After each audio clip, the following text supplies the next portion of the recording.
So welcome to the Centre for Energy Policy. It's our first online energy conversation. My name is James Stewart. I'm the Deputy Director at the Centre, and it's lovely to see some familiar faces and so many people joining us today. I guess one advantage of us hosting this online is that we don't have to worry about the weather restrictions and all the travel restrictions that usually plague our events at this time of year. So that's at least one advantage of us all being online together. So for anyone who doesn't know, the Centre for Energy Policy is a research, policy engagement and knowledge exchange hub based at the University of Strathclyde. And for those who haven't attended an energy conversation before, you're very welcome. It's great to see so many people joining. These are usually held in the early evening on campus at Strathclyde, where we tempt people in with drinks and snacks. So it's great to see so many people who are here just for the conversation and not for the wine. So these events are used as a platform for interactive debate and conversation, and we're very much hoping to continue with that kind of theme this afternoon. The topic of today's conversation is how we manage disruptions on the path to net zero, with a particular focus on the impact of the COVID-19 pandemic and looking at how that might affect ongoing energy and climate change policy. And while it's been an incredibly challenging time over the last year for society, it's been a busy period for energy policy with things like the government's 10-point plan, the Energy White Paper, and the Committee on Climate Change sixth carbon budget all coming out towards the end of last year. So I think there's there should be some really interesting debate around some of these topics today. Now, before I pass over to the event chair, Alf Young, I'll just run through a few housekeeping rules. So while we'll hear firstly from our excellent panelists, we very much hope that the event is a true conversation and that everyone who wants to be involved in that conversation can be. So if you'd like to make a point or ask a question as we go through the event, please do so. We'll try to manage this through the raise hand function as best we can. So if you want to make a point, use the raise hand function. If you've had your hand raised for a while and are struggling to come in, also feel free to put a note or a comment on the chat. But really, we'll try to use the raise hand function and we'll try and keep the conversation as close to as if we're all in the same room as we can. So just to note as well that the event is being recorded and we will put it up online. There's also the hashtag EnergyConversations if anyone wants to tweet as we go along. It would be great if people were willing to do that. So now I'll pass over to Alf to introduce our panelists and get the conversation started. So Alf, over to you. Thanks very much, Jamie. I think I'm just looking here. I think we've got 55 people on at the moment, or 50. Well, it's just gone up to 56, certainly on my screen.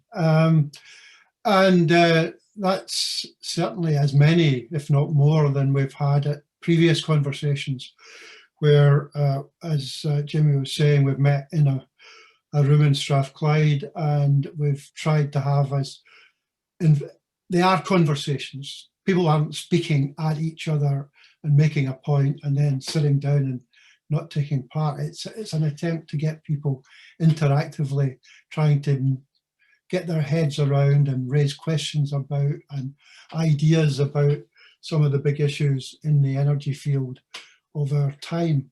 And they don't come much bigger than the question that we're going to now try in this virtual setting to try and get our heads around, because we're all, after a full year of COVID, near more or less, we're all now familiar with disruptive events that can change the whole way we live. And here we are with not just COVID, but in the wake of Brexit and with all sorts of other potential changes in our lives that could be very, very disruptive. You just have to look across the Atlantic at this very moment to see another aspect of that.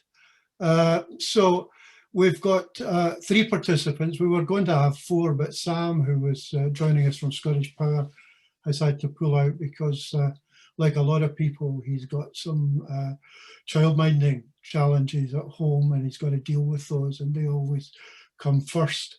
But we've got 3 people here, and we don't normally start with them talking at anyone. We usually have kind of interchange with the main participants in the physical setting. But I'm just going to ask the 3 people who are here, just one after the other, to just say in a couple of minutes what they think the big issues on this topic are for them. No particular order, but can we just, I'm looking at my screen, and Ros, can I ask you first to come in? Ros Foyer from the STUC. Thanks very much, Alf, and thank you very much to the Centre for Energy Policy for inviting the STUC to contribute today.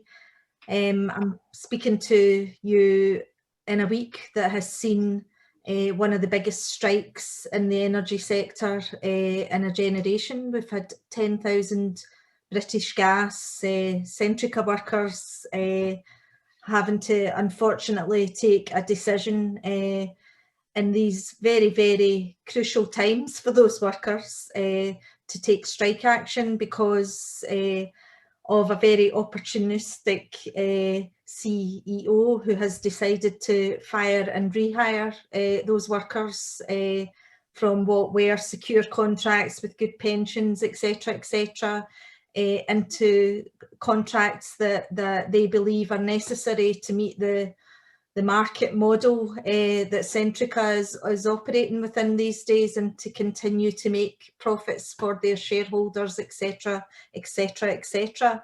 And the reason I mention that is because for the STUC, looking at getting to zero net carbon and looking at the issue of a just transition for workers to zero net carbon, we have to look at the whole setup of the energy sector and the fact that the sector has been marketised as a profit-making sector, and you know, one of our biggest concerns is that in itself is a barrier for us reaching our goals regarding climate change.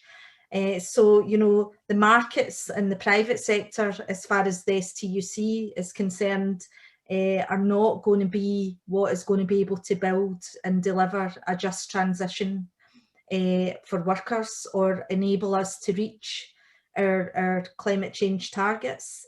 And, you know, we really think that there needs to be a fundamental rethink in the way that the sector is structured, and that will require a political shift and an economic shift. We think that the state will have to have a key stake in the energy sector. We would like to start talking about the need for state-run energy companies and state-run construction companies, so that we can actually guarantee that the right sort of projects are undertaken, that the right sort of investment is taking place to allow us to be competing with the rest of the world in the new markets that are going to emerge in the green economy. And we're going to need massive intervention by government. We're going to need massive investment. The Scottish Government at the moment in their last programme for government made a lot of the right noises about where we need to be going, and with their limited budget they did set out a range of spending, but you know, they were talking in the range of 70 million here, 100 million there for the right sort of projects and programmes. The STUC's research has estimated that it would take about £13 billion worth of investment to create 140,000 green jobs in Scotland, and that's across a whole range of areas. That's across carbon capture and storage, it's across you know, transforming our housing through green energy initiatives, it's across transport, it's across a whole range of areas, but that's the level of investment that we think is required. And if we're talking about a just transition, you have to be talking about jobs and about where are the jobs going to be for the workers who work in offshore oil and gas, where are the jobs going to be for our gas workers, you know, what is it they're going to transition into? A lot of their skills, you know, they're a highly skilled workforce, the skill set is there, but what is not there is the jobs in the new sectors. So we were promised we'd be the Saudi Arabia of renewables, and yet we look at £5 billion worth of renewable contracts for offshore wind turbine towers going abroad.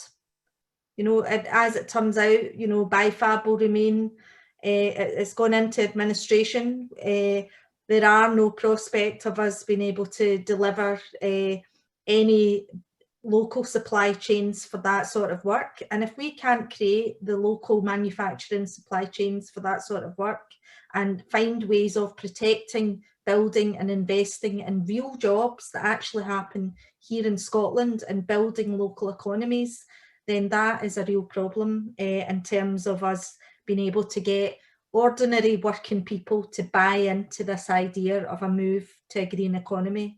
Because there are very few jobs out there, and that's the reality that many energy workers will tell you at the moment. So, you know, we need to look at the Crown Estate and about making sure that the leases they provide are conditional on local jobs and local supply chains. We need to look at contract for difference and changing how that's done. We need to look at creating state-run energy and construction companies for major infrastructure projects. And we need to look at building a proper plan for green jobs and putting the amount of investment that's required into that. So not a short shopping list there that trade unionists have. I'm not saying any of that is easy to achieve, but we can either continue to throw money at the markets and maybe get some short-term gains, but we will end up with a Scotland that has not transitioned and that the jobs train will run out. Or we can look at rebuilding our communities and rebuilding our economy in a just way, coming out of the current challenges that we're facing with COVID and everything else. So I'll leave it there just now, Al. Thanks, Ros.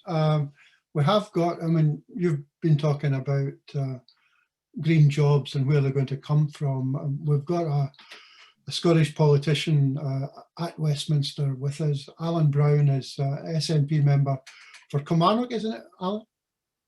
For Kilmarnock. Yeah, Kilmarnock Loudon. And had a career before politics, I think, in the water industry much of the time, and as an engineer. So, Alan, from a political point of view, what do you think the big challenges are? Okay, I suppose if I start as an optimist and a Kilmarnock FC fan, I'm a bit an optimist by nature. So there are some fantastic opportunities post-COVID. And I think it's good that politicians now are starting to talk about green recovery. And then if you look at the UK government, before Christmas, they published the 10-point plan and the last energy white paper. And both these documents are littered with predictions of job creation. So I think that's good that they're starting to look at that in terms of job creation to go with environmental policies.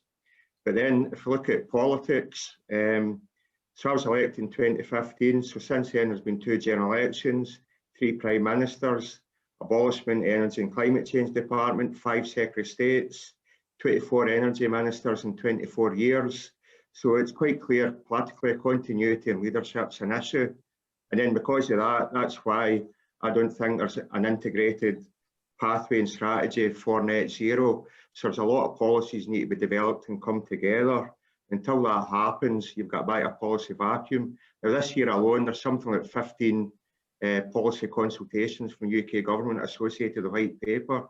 So that's going to lead to further delays and some things getting kicked into long grass. As I said, there can be a policy vacuum without that.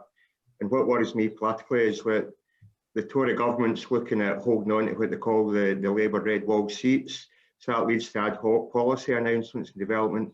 Maybe, for example, carbon capture storage, the hydrogen strategy that's to be developed. So these things might not be done in the right way, but done in a politically convenient way for short-term gain that doesn't help us long-term. And Scotland's actually suffered in the past with the pulling of the Peterhead carbon capture project, which is kind of politically driven. Another hurdle is actually, obviously, there's massive borrowing just now, and you've got at a UK government level, there's a lot of people talking about rebalancing the books.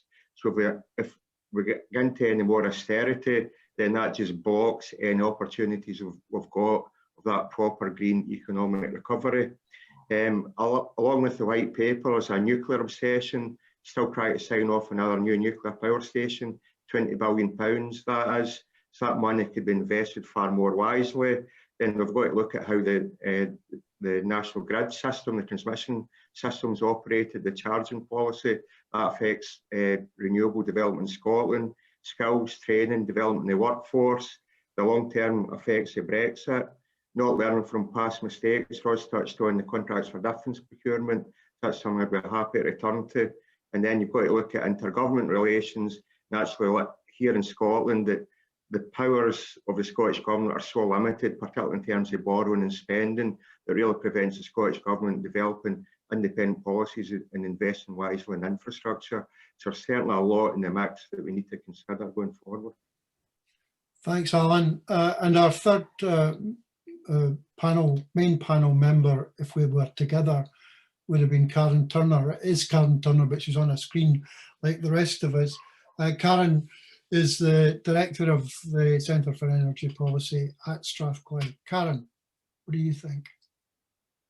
Well, I think I'm always thinking in terms of unanticipated consequences and things. You know, at the centre, we focus on considering net zero policy challenges and actions in the context of how we really need to understand what the wider economic and societal consequences and impacts of any action might be, and of course how they might be affected by different types of policy interventions now and going forward, and of course by the disruptors that might come into play and have a major effect on the landscape that all this needs to happen in. And I think, you know, we've got a crucial focus there, because not least our responses to such types of impacts and consequences are inevitably going to impact building of consensus and the ability to actually enact and realise politically and economically feasible net zero outcomes. And I think from this perspective, you know, that we'd note that the COVID-19 pandemic and the actions that national and devolved governments here and overseas in fighting it, well, that's resulted in a drop in emissions. And I remember way at the start there was a kind of good news story around that. But the problem is it's inevitably come at the cost of extreme contractions in economic activity. And I think in this way, we can learn a lesson from this particular disruptor, our recent and continuing experience around COVID, about really reiterating the crucial importance of retaining and regaining economic and social prosperity when we have major transitory or permanent changes in how we live and work. And I think a particular concern is the fact that the COVID-19 crisis has really driven inequalities. The lowest earners have seen their necessary living costs going up as a share of, in many cases, falling lower incomes. And low-income households weren't spending a lot on the kind of luxuries that many of us can, and they've seen their heating costs going up from being at home and having kids at home, and the cost of food shopping arguably going up with restricted options in how you actually get your food shop. I think higher earners, well, of course, they've suffered rising living costs as well, but with many of us seeing some kinds of spending and costs reduce, you know, I don't have to pay my £100 a month commuting costs now. I'm not spending on sandwiches in the office or cups of tea out at the coffee shop or going on holiday and things. So I think one major thing that the COVID crisis, a disruptor, has shone light on, and we need to learn from this, is that the potential implications of major change in how we live and work, or not work, is as unfortunately the case for many, something really important to think about. And I think from this, we need to ensure that the net zero transition doesn't reflect what's happened in the last year, with the pandemic driving a much bigger inequality gap. And you know, there's many routes through which this could happen. I mean, I think one thing is, you know, that many of the high carbon intensity jobs that may have to transition or change, they employ some of the people in the lowest incomes. On the rollout of EVs, higher income households, they're going to primarily benefit in the first instance, at least. And these are from infrastructure investments that everybody's having to start to pay for now as they've recovered through energy bills. Or, you know, the big challenge we have with heat, if we have a shift to heating systems where those costs that already soak up such a large share of the incomes of lower earning households might increasingly soak up more. And I'd emphasise, I'm an academic, I'm not making this as a political point. You know, my concern here is that ensuring a just and fair transition is key for the social and therefore the political feasibility of net zero policy and reaching the mid-century ambitions. And I think that the key question we focused attention is who pays, when and how? And this isn't an easy question to answer because we pay for things in lots of direct and indirect ways. You know, the Treasury's interim net zero review, you know, said that despite having many net zero actions inevitably involving net costs over extended periods of time, the transition, if it's effectively handled and designed and delivered, it could deliver some net economic gains. But even if this is the case, there's going to be some serious distributional challenges as we restructure our economy and decide how to pay for and support the transition.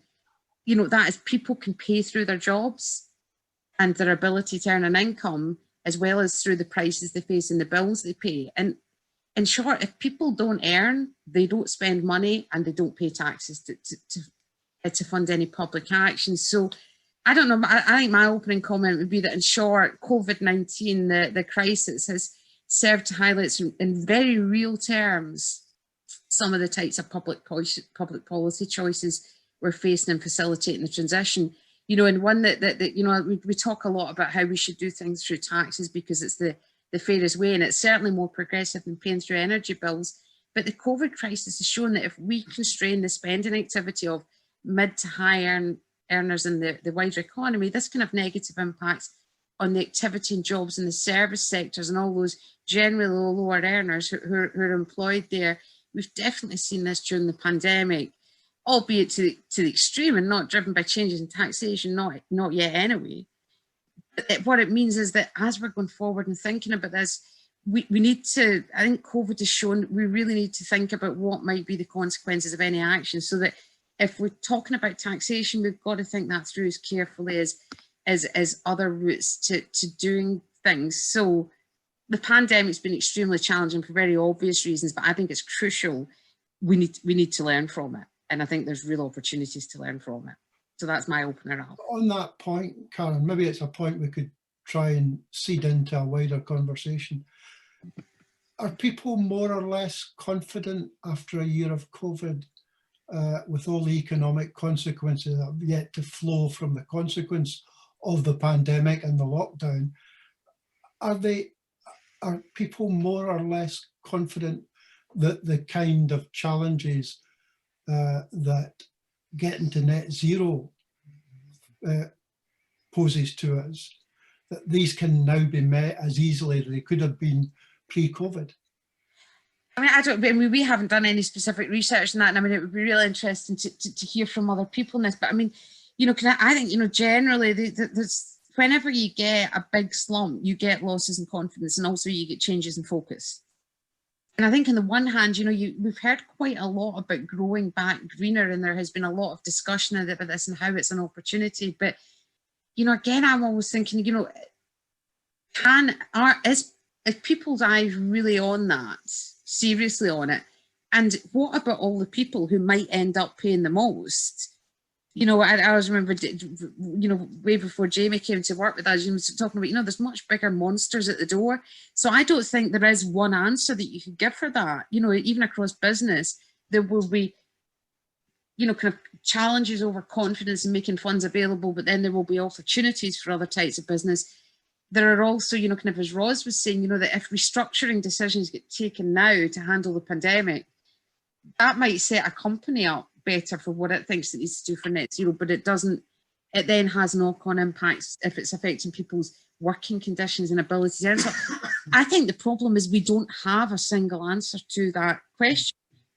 It'll be different for lots of different people. Well, is there anyone else in the conversation who does feel strongly about how easy it's going to be, or how confident that they are that we can, with what we've faced in the last year and what we're about to face in terms of the economic consequences of it, dealing with the huge importance of climate change and getting to net zero? Has it become harder? do they despair, or have they got more optimism that it can be done as a result of this?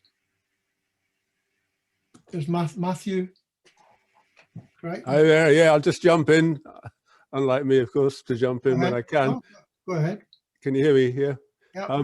I think we can take a lot of confidence from the fact that the government has been able to respond to what is effectively a collective and shared requirement for protecting public health and protecting people.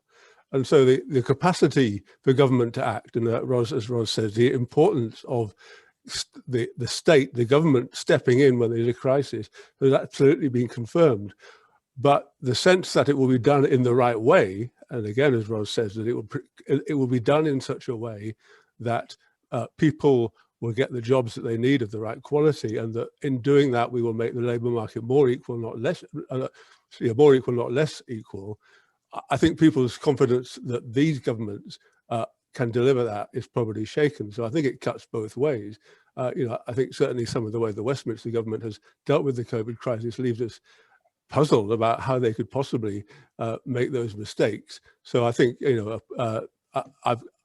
think, my experience talking to people is, yes, at a fundamental level, it's reasserted that public action for public purposes can be done. Anyone else? Alf, if I can maybe just Sure, come in with that.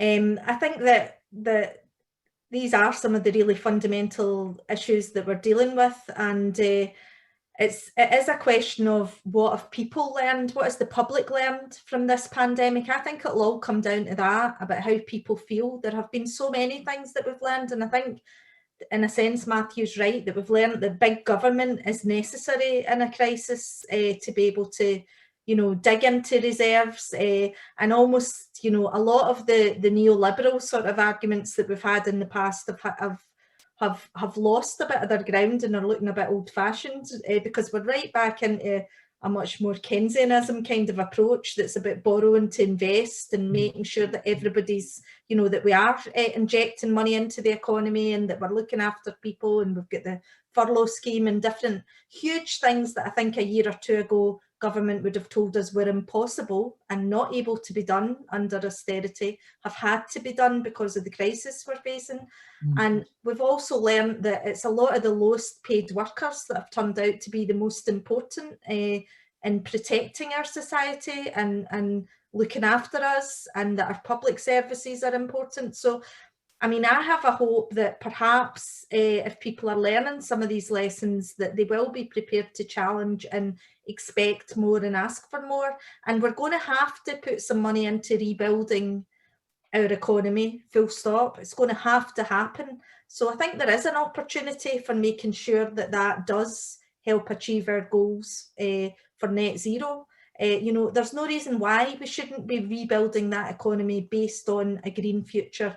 And there's no reason why we shouldn't be rebuilding that economy based on an employment model that is about giving people a bit more job security, that's not about a race to the bottom among cowboy contractors, but that actually starts to rethink our models and rethink where public spending and public money is going. I'm fed up seeing profit suckers in boardrooms taking money out of our energy areas. I want to see us reinvest in that money to build the green future and make sure that we create equality while we go. And it is possible, but we're going to have to, the people are going to have to demand this, it's as simple as that. We've got someone else wants to come in. Hold on. Emily Cox, do you want to come in? Yeah, if you want to respond to that, Karen, then go for it, and I'll come in a sec. Yeah, no, I just wanted to put a kind of wider frame, and that will hopefully help the conversation, is that, at the end of the day, though, we also do have to remember that, this isn't a public versus private issue. We're still going to need, kind of competitive private firms that can operate here and are not going to withdraw their investment, because that is going to harm employment as well. So I need to broaden the discussion from just what government does. It's how we're going to bring together the public and the private interests in all of this. Emily. Yeah, I think a few people have mentioned that we need to have the public on board, and something that gives me quite a lot of hope is that there's recent data that's come out on perceptions of climate change and how worried people are about climate change and things like this. We were a bit concerned that we might see the same thing happening as happened in 2008, which is you get a major crisis and concern for climate change drops because of what we call the finite pool of worry, right? As it turns out, that hasn't happened. There's no evidence for the fact that's happened, and concern for climate change is still at the very high level that we saw before the pandemic. And in the UK, anyway, it's at its highest level that it's ever been, which I think is really, really positive. It shows that there's a sort of social license for this kind of stuff, if you like. The only thing that gives me, on the flip side, the only thing that gives me cause for pessimism is the fact that obviously fear of getting on public transport has led to a major shift to private vehicle travel, and we know that behaviours get locked in, right? What we don't know is how long it takes for old patterns of behaviour to become new patterns of behaviour, for a new normal to emerge, if you like. And I think this is one of the major things that we're trying to figure out, is how long this has to go on for before people will basically forget that they've ever been on a bus and just use a car forever and ever and ever. Christian, do you want to come in? Yeah, just very quickly, I think it's related to the same point of Emily and what is mentioned before on the behavior of the people. And I think it's very important to say that we as a society can change our ways if needs be. And this is like the way of proving that last year, you never thought of not flying to Spain for the holiday in the summer as you normally do, but now we realize that we have no other option, and we can actually stay in the UK if you want. So you have those positives, but at the end, on the other side, as Emily said, people are probably pushed more towards the car, and I think that's a very bad lost opportunity there, because that's where you should have pushed for the bikes and other more active travel options. But again, we should see this as a clear way of seeing that us as a community, we can change our ways and do better. But important to keep it framed towards sustainability long-term, not only COVID short-term action. Antonius, I'm not seeing you, but I'm seeing your hand. Yes, hi, Alf. Actually, on that point about the behaviors and how we, I think it's a realistic concern that there might be locking in, or people getting back into unfavorable behaviors, like, for example, using more private compared to public transportation. The point that I wanted to raise here, and probably I would want to hear what the panel would have to say on that as well. There was a point made earlier on that the confidence in the in the actions of the government, for example, it has been shaken. But at the same time, we are in this situation that somehow the public, the state, be it the government or the wider state organizations, they'll have to somehow promote a change in behavior by the consumers. And if it's something that we have seen from this COVID pandemic, is that there seems to be a not insignificant part of the population that is not willing to embrace change, is not willing to follow guidelines. They basically go about the way that they see is appropriate. So I'm wondering if, with this kind of confidence in the government shaken, how can we get back to this kind of situation that the advice that has been given by experts, the advice that has been given by the government, how we should be going about using energy, for example, what can be done to repair this kind of confidence and basically get people back to the point that they actually take the actions that would help us achieve our climate change targets. Tom Pendry had his hand up. Do you want to come in, Tom? You're muted. So I just come off mute. I'd typed this into a chat, so I wasn't sure if I'll ask it now, but it seems relevant. So I just finished Dieter Helm's latest book, Net Zero: How We Stop Causing Climate Change, and one of the things that he proposes in that is a carbon border tax that takes a fully account of the price of carbon and would over time kind of act to bring production and things back to say to our shores, and you know, lots of economic arguments behind that, and then you could use the revenues from the taxes to do lots of good stuff as well. So it struck me as something. I'm an engineer, not, my background isn't economics, so I don't speak with any expertise in that, but keen to hear thoughts from the panel and others on that. Alan, do you want to? Sorry, what was the first bit you said, Tom, about the tax? So what Helm proposes in his latest book, but I think he's been talking about it for a while, is a carbon border tax. So you with an appropriate price on carbon, so trying to take account of the emissions and everything associated with, say, embedded carbon emissions of things, for example, coming from overseas. So yeah, so it'd be a UK tax. I can see merits in that. There actually already is some form of carbon taxation. The problem you've got just now is these type of taxes, they go in the UK Treasury and then they just go into, it's all one fiscal line once they go there, so it's never ring fenced. So it's been that way forever, you know, from oil and gas, from coal. There's heavy taxes on coal.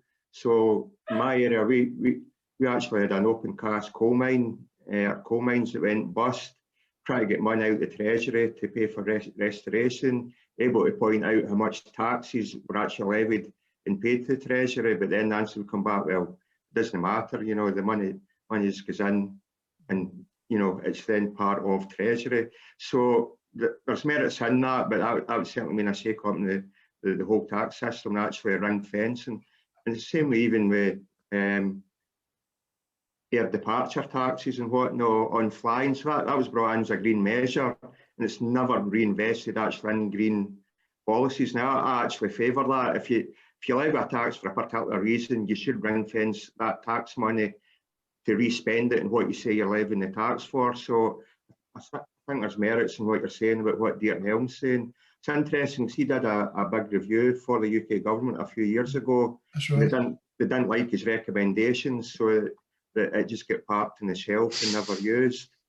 And sorry, if it's okay, I'll quickly, if I just get back, we're talking about who pays and people not getting left behind. I think another problem we've got just now with a lot of the green investment through the contracts for difference process, that gets added to everybody's all consumers' energy bills. So therefore, by default, if you're in the low income bracket, as time goes on, it's even harder for you to pay your energy bills, because clearly energy bills are going to go up as we make that investment. So we really need to look at as an alternate in terms of how we pay for that procurement, and realistically that for me would need to be another form of general taxation rather than continuing to lump it on people's energy bills, or else the gap between those that can afford to pay and can't is just going to continue to rise. So that's actually another fundamental that needs to be looked at Westminster. Colin Pritchard wants to come in. Colin? Yep, just finding the unmute button and hoping my children don't shout in the background now. Yeah, I think the border adjustment mechanisms is a very interesting question, particularly in light of trying to achieve net zero. From an industry's perspective, the kind of level of investments that are required, certainly if you're talking about industrial heat, trying to either do carbon capture and storage or hydrogen fueling or various other ways that could get you to net zero, those technologies we know how to do. There's nothing technologically that will stop us from doing at the moment. What means they're not happening is that there isn't a business case to do them. And if we were to do them, those levels of investments effectively would be multiple times the profits that are made within the companies. In fact, you know, at an earnings before interest, tax, depreciation, amortization level, so EBITDA level. So we currently can't afford that investment because the company will simply go from these shores and the jobs all with it. So it talks straight to the heart of the just transition. The solution, or the short-term solution, would be to find some support mechanism for those, which would probably a way through this, and I'd leave Karen to talk about whether this is the right or wrong way, but a way through this would be through support mechanisms from government, paid from general taxation. That would actually establish the net zero, if you like, a vibrant UK manufacturing, Scottish manufacturing sector that's net zero. The two objectives together. The challenge comes is that government don't want that as an ongoing way of surviving, because the Treasury won't like that, because they're having to pay out large amounts of their general taxation on what they would view as an open-ended basis. Industry don't like that, because the idea that your business is dependent upon a support mechanism, what some people might call a handout, that's many times the money that you're making, your turnover, things like that.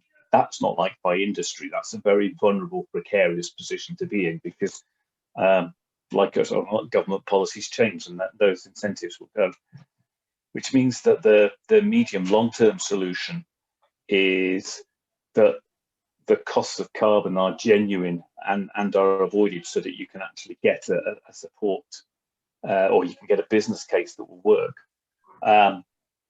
The Nirvana solution is, I believe, a global emissions trading scheme, obviously labelled as Nirvana because I can't see that happening very easily. You might argue it might be a little bit easier after January the 20th than it was before January the 20th, but I still think it's pretty difficult. The next best things, or the other elements you can do within this, would be a border adjustment mechanism that actually effectively means that a business trading within our emissions trading scheme sees a price of carbon which would justify the investment, which would be just the same way. And if the border adjustment mechanism, and it's a big if the border adjustment mechanism works so that you have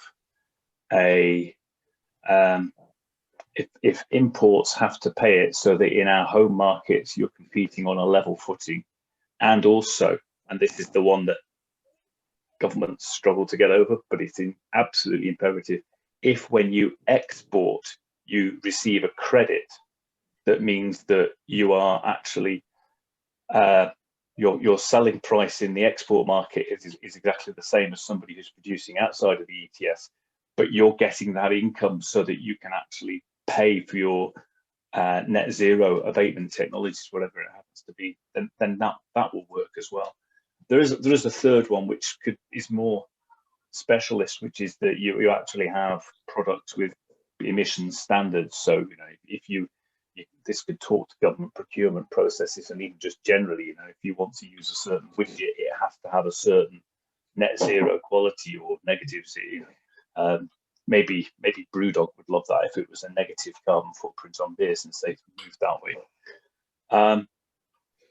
But I think that's where the border adjustment mechanism for me does potentially have a role to play. But even that, I think there are some potential consequences, because of course now the consumer will be paying the embodied cost of carbon in the products that they consume.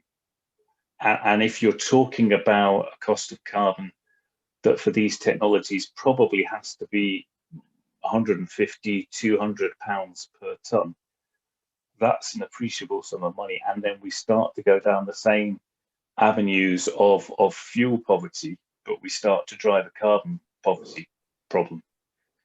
So a long conversation, various options, which just says, I don't think this is an easy solution to follow to actually get a genuine just transition where everybody in society can afford the products. We have secure jobs, manufacturing jobs, a vibrant manufacturing economy, and we achieve net zero. I think it's a huge policy challenge. political challenges that we have to crack here. No easy answers, Luca. No, and I don't try to give one. I share what Colin said. In the end, the consumer will end up paying, or the citizen will end up paying.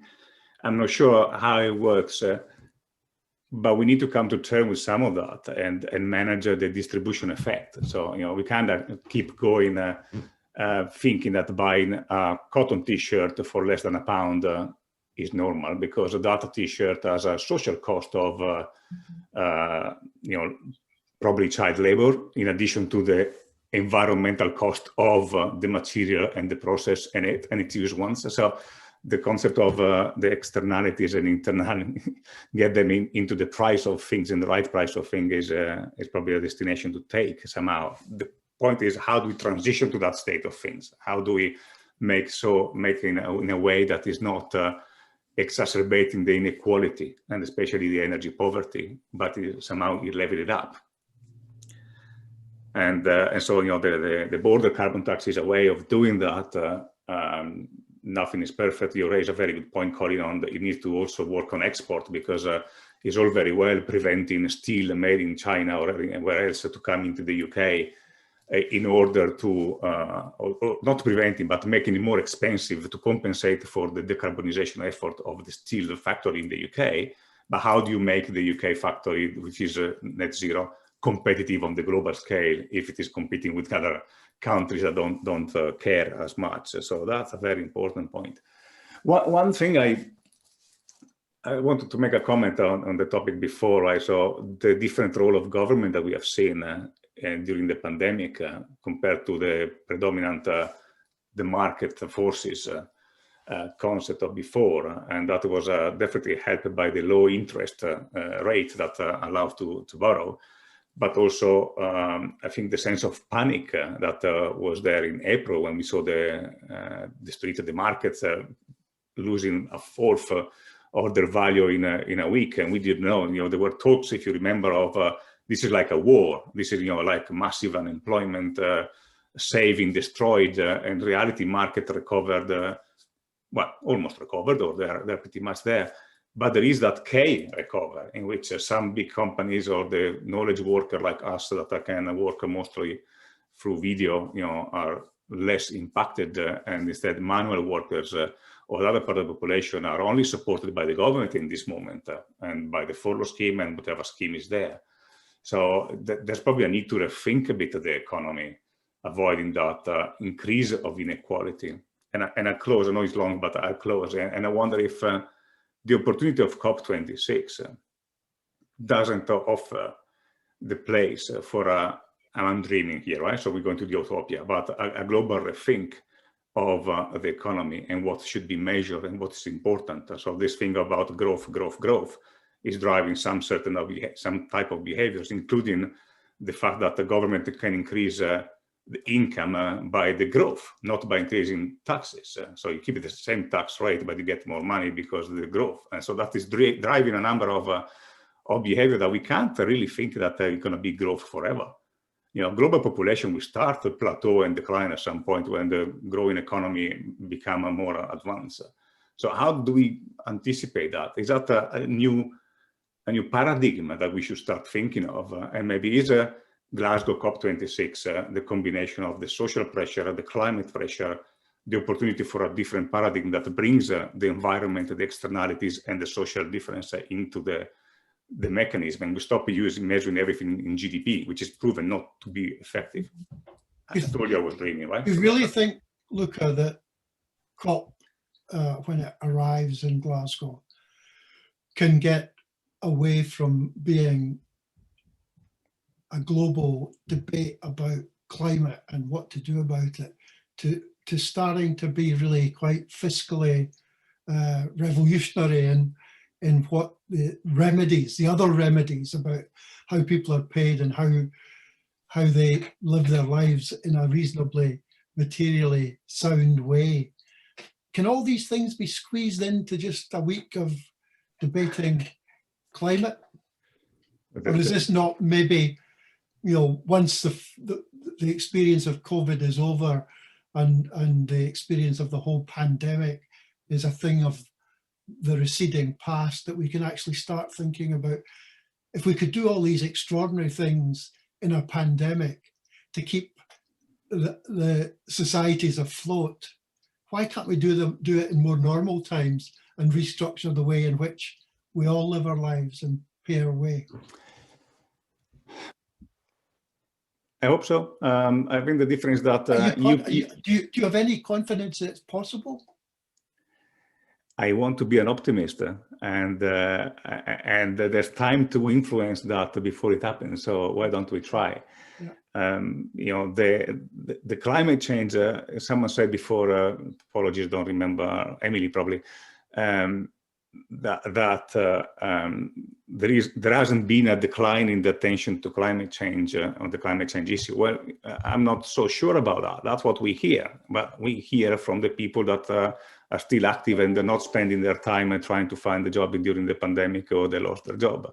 So we risk a polarization on that front as well. And it's just a look over the ocean what is going on. So you got half of the population thinking climate change is important, the social injustice is important, and the other half that just shout a slogan, and they only care about the next day and the job and, you know, the commander in chief or whatever they think it is. I mean, Luca, sorry, but we hear from nationally representative surveys that represent the whole of the UK population in a statistically robust way. That was the data that I was referring to, and it only came out last week, so I brought it up because I guess most people won't have heard about it. But I think you're right, it's really important to make sure we are kind of speaking to everyone and hearing from everyone, and that's exactly what we've been doing. And yeah, it turns out that everybody cares about climate change, apart from a very, very small minority, which is great. Which is good, and I think that is helped by the new narrative, which is about green growth, as opposed to climate change. Fighting climate change is less negative. It's more positive to say we want to green back, you know, grow back green.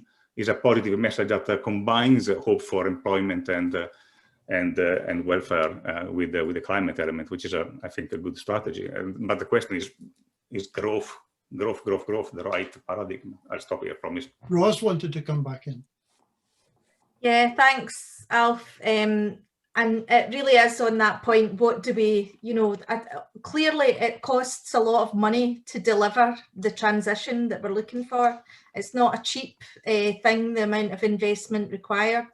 And I think that's where it starts to get difficult. And I don't want to sort of scare everyone that, you know, the unions want to get rid of the whole private sector. It's not about that, but it is about realising that it, to some extent, it does have to be done through fiscal policy, taxation. It does have to be the citizen, not the consumer, that pays. And we do have to start to have the debate about what do we mean by profit and growth. You know, we need to have the debate about what is more important, the amount of money shareholders derive from growth, or, you know, what about social growth and social profit in different enterprises. And I was sent a private message from someone just saying, well, you know, does it all have to be state companies? No, not at all. You know, cooperatives, community wealth building models, there are a whole range of different models we could use. But I think the key point is to maybe start to reassess what we mean by profit. For me, growth is how many high quality jobs a country has, what is people's quality of living, what have we, you know, has a country been able to successfully tackle fuel poverty? What is the gap between rich and poor? Is it widening? We're living in a Scotland right now where people's confidence is very low that there can be any kind of just transition, because we're living in a Scotland where 1 in 5 people are in poverty, where we've got the highest drug deaths in Europe. Now, these things derive directly back to decisions that were made in the 1980s when we went through the transition from coal and heavy industry at that point. You know, that economic transition left far too many communities behind and people behind, and we still haven't recovered from that as a society in Scotland. So, you know, we have to try, and I certainly hope the COP26 can be a debate that is about, you know, a real, you can't discuss climate change over here and not talk about the economy and about political values and about equality. So, you know, if we're really going to talk about sustainability, that does mean people having jobs that are sustainable and secure, and having a quality of life that is sustainable and secure. And it's only when people are not worrying about how to put food on the table the next day, and you know, about members of their family potentially having drug deaths, etc., where, you know, people are going to start to buy into these wider concerns. So, you know, there is a lot for us to discuss. I don't think it's all going to happen that week, but I certainly hope that, you know, we've been shaken up enough globally by recent events that perhaps we can start to reassess how we run this world in its more deeper sense, and actually start to talk about more systemic sort of change that's going to be needed to deliver this. Charlie Laurie. Thanks. I wonder what the panelists make of another big shift, which I think we've seen in the past few months, which is the tumble in spot prices for oil, and the effect that that's had on oil majors' capital and future capex decision making, particularly in their very public statements to shift away from fossil fuel exploration.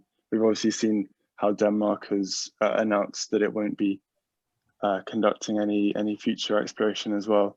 So I wonder, bringing that into a UK context, what we can make of that, whether we should be celebratory or more suspicious.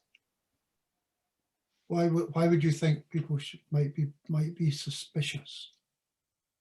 Because I think that spot prices aren't guaranteed to stay low. I think that these are functions of international spats between members of OPEC, and that when those resolve themselves, that the situation might snap back to what it had been before. Right. Anyone to take that one? Yeah, Alan. Thanks. I think there's a couple of issues with oil prices. Obviously, if global oil prices come down, it makes it even harder to make a profit in the North Sea, so it can impact jobs that Scotland relies on. So that's an issue at times.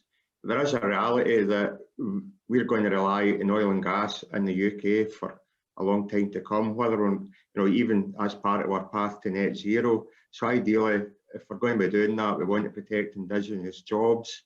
Ros spoke about a just transition, and that's really where we want to see people in the oil and gas sector moving into renewables, but probably that intermediate is going to be carbon capture and storage, where initially, you know, it's called, the blue hydrogen, where you're actually, you know, burying the carbon dioxide, which makes use of the existing assets we've got in the North Sea. And really that's got to then tie in with a decommissioning plan for the existing assets in the North Sea. So you've actually got to, for me, you've got to align the selection of the carbon capture clusters and where the government subsidy is going to be, to get them coming in line with the decommissioning of the North Sea assets, so that you actually maximise the assets you've got and the workforce and protect these jobs. So, as I say, we do rely on oil and gas, and we will for a long time. 27 million homes in the UK rely on fossil fuel heating.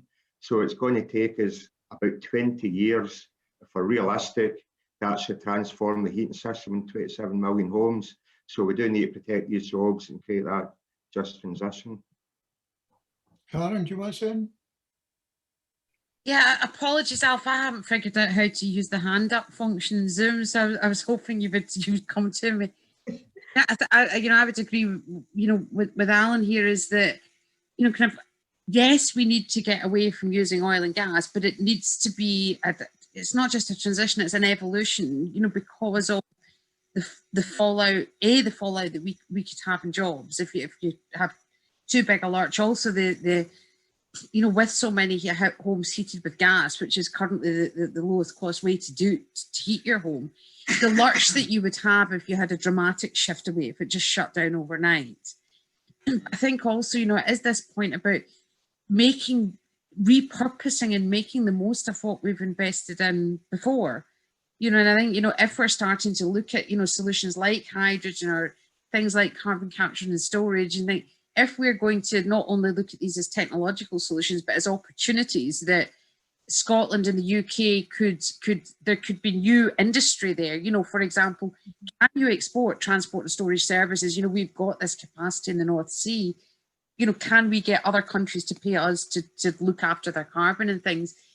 In order to do these things, you know, kind of whatever people think about big oil and oil companies, we need them to partner in investing in this. And then so it becomes much more of a, you know, the policy and the societal challenge to me becomes much more, how do you actually incentivize or you know, or do you have to use some kind of, you know, is it carrots and sticks to try and actually get the companies that you need to still play a role to play the role that you want them to do? You know, and I think that's, you know, when we're talking about growing back better and just transition and things like, you know, is there, I don't know. I mean, is there something about, you know, conditional support, you know, that, you know, if we're going to give support to oil and gas, it comes with conditions about the way things have to move forward, where so that we can evolve and we can transition in the best way possible. Because I mean, I should have maybe flagged up front, I'm a member of the Scottish Just Transition Commission. I sit in the commission, and you know, after 2 years of being on the commission, you know, I'm really worried. You know, we've seen things happening in past months, you know, with things like BiFAB, and things aren't working yet. And we need to work out what's the way that we're going to evolve here. You know, I think this is, we talk about green revolution, but I think it should be evolution. Is whenever you revolt, you know, have a revolution, you have fallout, and you have, you know, we look all the time at unanticipated consequences, and people might say, as researchers, we take too long to come up with answers, but these are difficult questions, and we need to analyse them properly and you know, kind of figure out what the implications might be and how we can affect those implications and consequences to make things work for us. Anyone else? Can I just come back to Charlie's point about the oil majors and the oil price?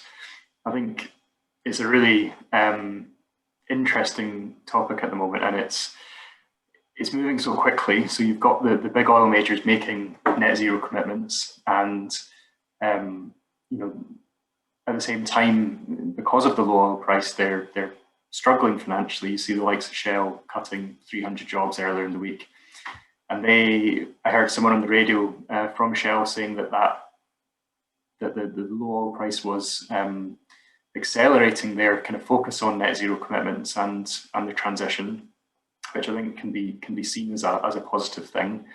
They'd also cut their dividend, I think, for the first time in something like 50 years. So there's obviously big shareholder pressure to change, and they want that dividend to come back up. So I think we're at a real turning point. It could be a turning point where to get those shareholder payouts, you know, back to where they want them to be, the net zero option could be the more feasible option.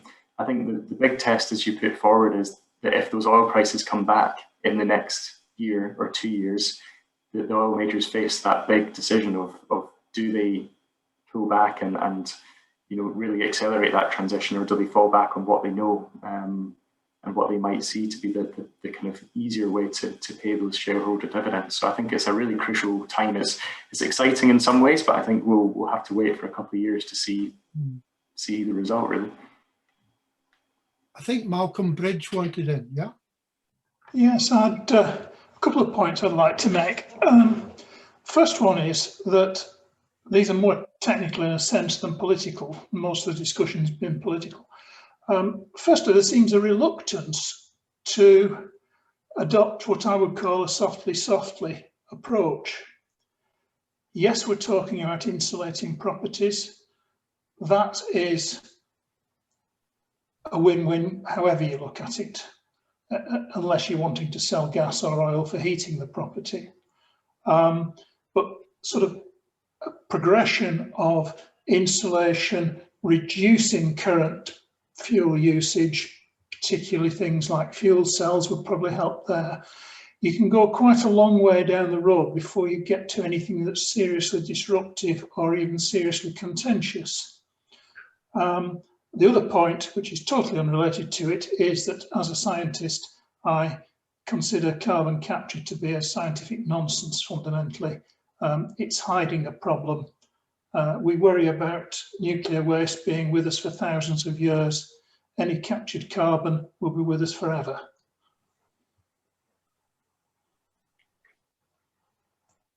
Anyone else? Ros, you coming?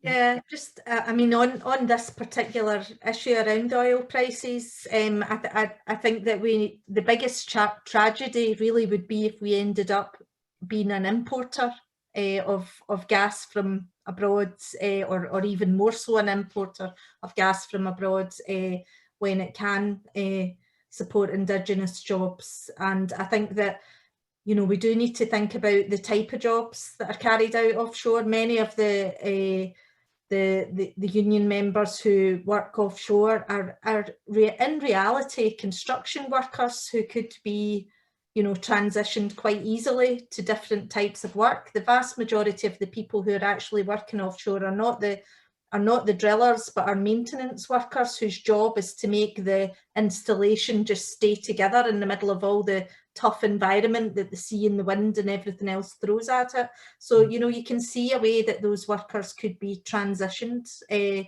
to supporting other things, but that needs to be done in a very strategic and managed way.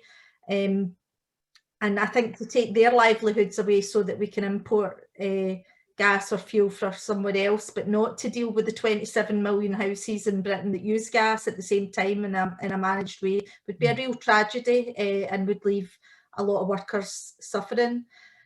So you need to think about things in quite a managed way. In terms of the carbon capture and storage debate, I mean, I've seen quite a lot of research, and I'm certainly no academic or energy specialist in these things, but apparently, you know, Scotland has the right geology to support this type of project. We have huge big spaces that we've created under the North Sea where we've taken all the gas out.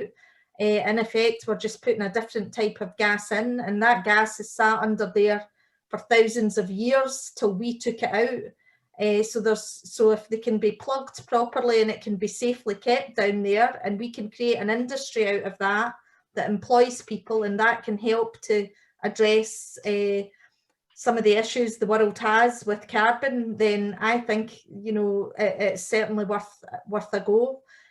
So, you know, maybe we need to, it certainly needs more exploration. I know that countries like Norway are decades ahead of us in the research and development and investment in carbon capture and storage, and we are yet to get proper workable projects off the ground on that front. So, you know, unless we're going to miss the boat again completely and be outmanoeuvred by the rest of the world, we were promised, what was it? Promised in 2010, 130,000 jobs in renewables by 2020.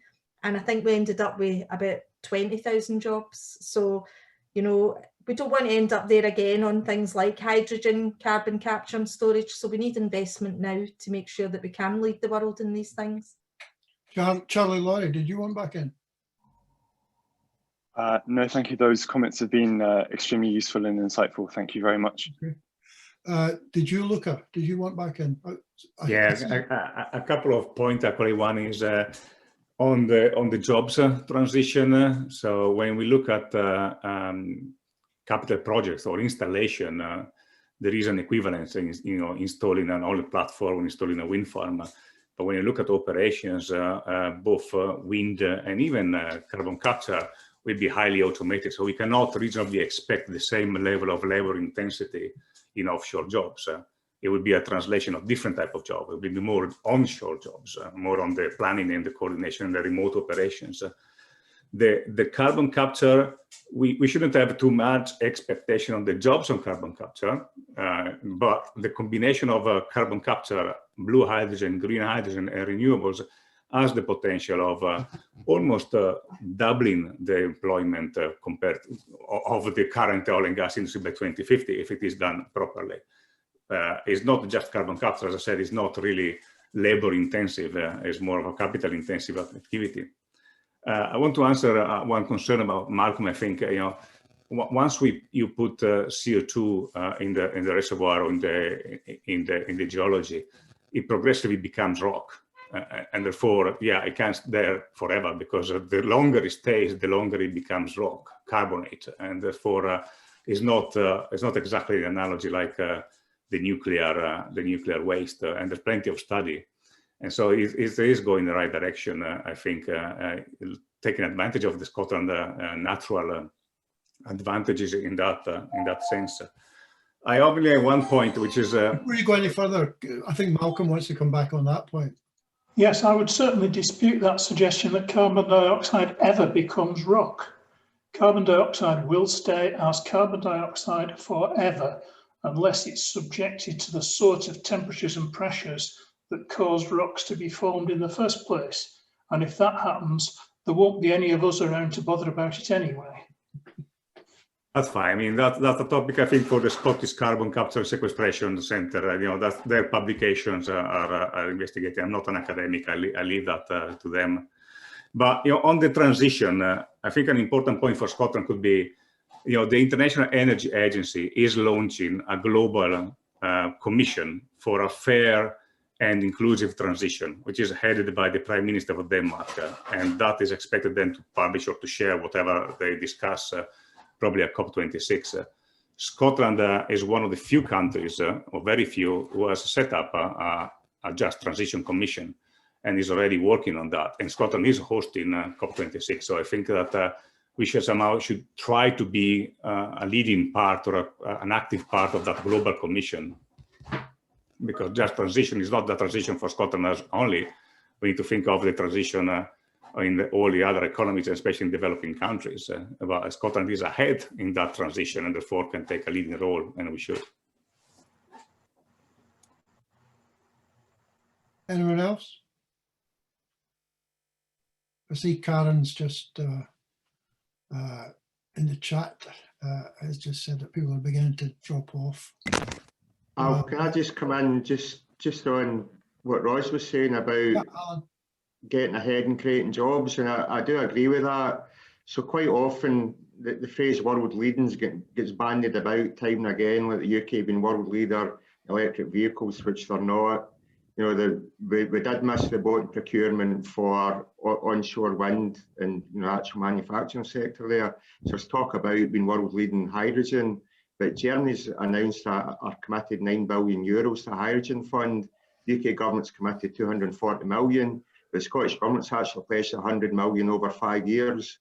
The Scottish government's target's the same as Germany's.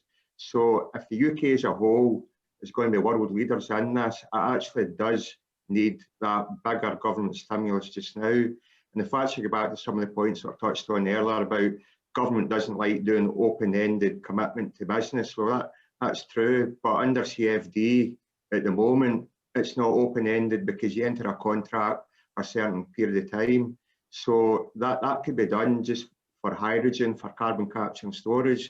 There's models there that could still be used with direct government investment rather than putting it on the energy bills. So it actually just takes the will and the way. And we do need to revise the procurement process for the contracts for difference, because that was a massive missed opportunity before. But that could still be revised going forward.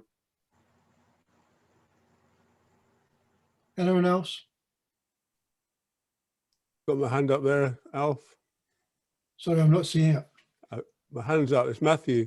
Oh, Matthew, okay. I just wanted to come back. I wasn't seeing you for a moment. On something Lucas said.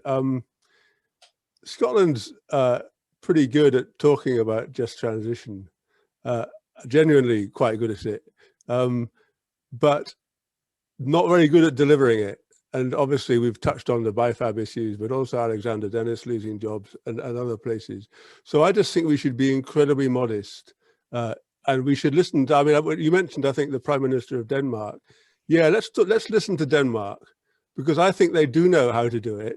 And they have, you know, I mean, there's elements of what they do there which we should learn from, which are about the state giving a lead, and they are about community ownership. And I really think we mustn't replicate the talk which says because we have a Just Transition Commission, we are leading the way in just transition. Let's just be modest and say we are leading a way and learning about it and developing the ideas. But I genuinely don't think that we can see in any of the documents of either the Scottish or the UK government an embodiment of the issues and the learning which we would take from that. And we've got a long way to go on that. Okay. Well, we're about 10 minutes away from our official finishing time. I'm happy to keep going if there's more people want to come in, but if not, we could maybe finally go around the main panel and see what their thoughts are of what they've heard and what if it's brought up new thinking, different thinking from they walked into this Zoom call with an hour and a bit before. Alan. I think certainly in terms of new thinking, I'll need to brush up on emission trading schemes and the related carbon tax and trading stuff. So I'll go away and look at that and see if there's anything I can promote there in terms of arguing for a better way of working. But it's certainly been very good for me just listening to people and actually thinking about what was talked about, even like people's behaviours and how we need to look at that in terms of even public transport and home working going forward. Ros? I think it's been a good debate, and I just wanted to, I think David Somerville in the chat had said about arguing for investments and using workers to super insulate all buildings, and I absolutely agree. I think that's exactly the sort of, you know, transition. That's what I was trying to say. I'm probably not communicating very well, but you know, offshore workers who do maintenance for oil platforms actually could, you know, help to insulate our housing stock and things like that. But it has to be done in a strategic way, and that transition has to be managed, and there has to be an industrial strategy to make that happen. You know, alongside the reduction. So as we reduce the amount of people looking for gas in their homes, we could be at the same time then decommissioning. But we need to remember, even the decommissioning industry, often these platforms are getting shunted across the world, and it's kids in Indonesia or wherever that are taking our oil rigs to pieces right now. It's not going to NIG or any of our ports for that decommissioning to happen. So something is deeply wrong that we're unable to create all this change, which we're doing quite well on creating the change and the transition in terms of the building the windmills and doing all of that. But, you know, where are the long-term jobs for the workers? And I'll just end on that point, I think. Thank you. Karen. Yeah, I think, you know, for somebody who likes to look at the unanticipated consequences, I think it's always, well, it's kind of, it's reassuring in a way that that when we have these conversations, lots of new things come up, because it reassures us we're looking at the right thing, you know, considering the complexity of this task. But I think, you know, I think two of the main things that kind of resonate in my mind, and partly with my Just Transition Commissioner hat on, is, you know, kind of, I mean, I would agree with comments that have been made. I think it's great that we set up a Just Transition Commission, but I don't think we've got there. I don't think, you know, that doesn't guarantee success. I think we'll have a lot of what next questions to ask when we get to the end of if this is an initial phase of looking at that, or whether it's going to become something else.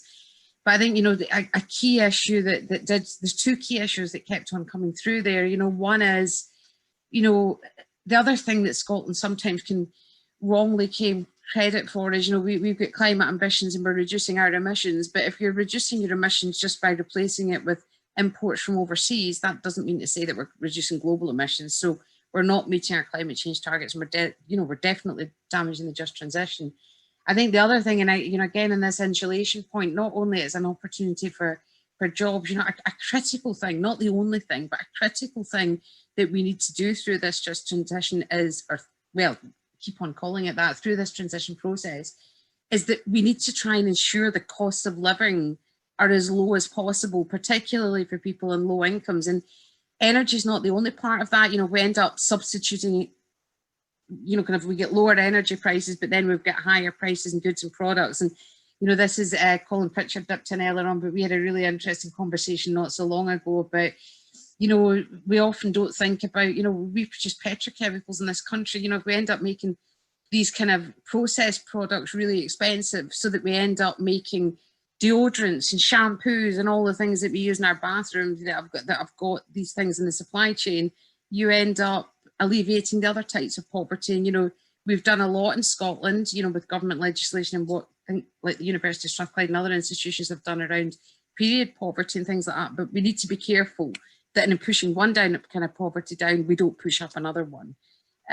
So I think they are the two main things that I've got out of this conversation. I think the other thing is, just as I've been saying in the chat, Alpha, I'm really pleased with how this afternoon's went. I think, you know, we're getting new people in who we didn't have in the conversations before, and I really hope we can build strongly and play an important role in allowing this kind of conversation to happen.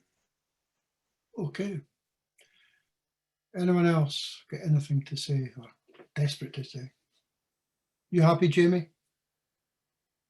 Yeah, I'll just take the opportunity again to thank everyone for their contributions. I think it has worked well, and it only works well when people do speak up and give their opinions and make comments. So thank you again for your input. I also see that we've had a kind of sub-conversation going on in the chat, so we'll go through that and kind of look through it as well. And just There's last, quite a lot on that. I've been keeping half an eye on it, and it's going quite actively down there. Yeah. So we'll you can download that, and we'll have a look through that as well. But I guess just to close, just a huge thank you again to the panelists, to Alan and Ros and Karen, and to yourself, Alf, for chairing in this new online setup. I think it's worked really well. So we will look again to run another energy conversation in the near future. So keep an eye out for that. And we had about almost 70 people to start with, and I just looked a minute ago, and I've still got about 40 participating now. So and it's nearly the hour and a half's nearly up. So thank you to all of you. I mean, thanks in particular to Ros and Alan and Karen for starting things off, but all of you who have participated, and those of you who have commented, and those of you who have just quietly sat and listened and gone away with some new thoughts and new ideas. It's been very interesting to do, and I think there is plenty of stuff in there for us to explore further, and we'll see whether next time we gather for a conversation we're back in a room somewhere or still on Zoom, but I'm sure there'll be more in the future. Thanks all for being here, and thank you for your participation. Thank you. thanks, everyone. Thank you. Cheers.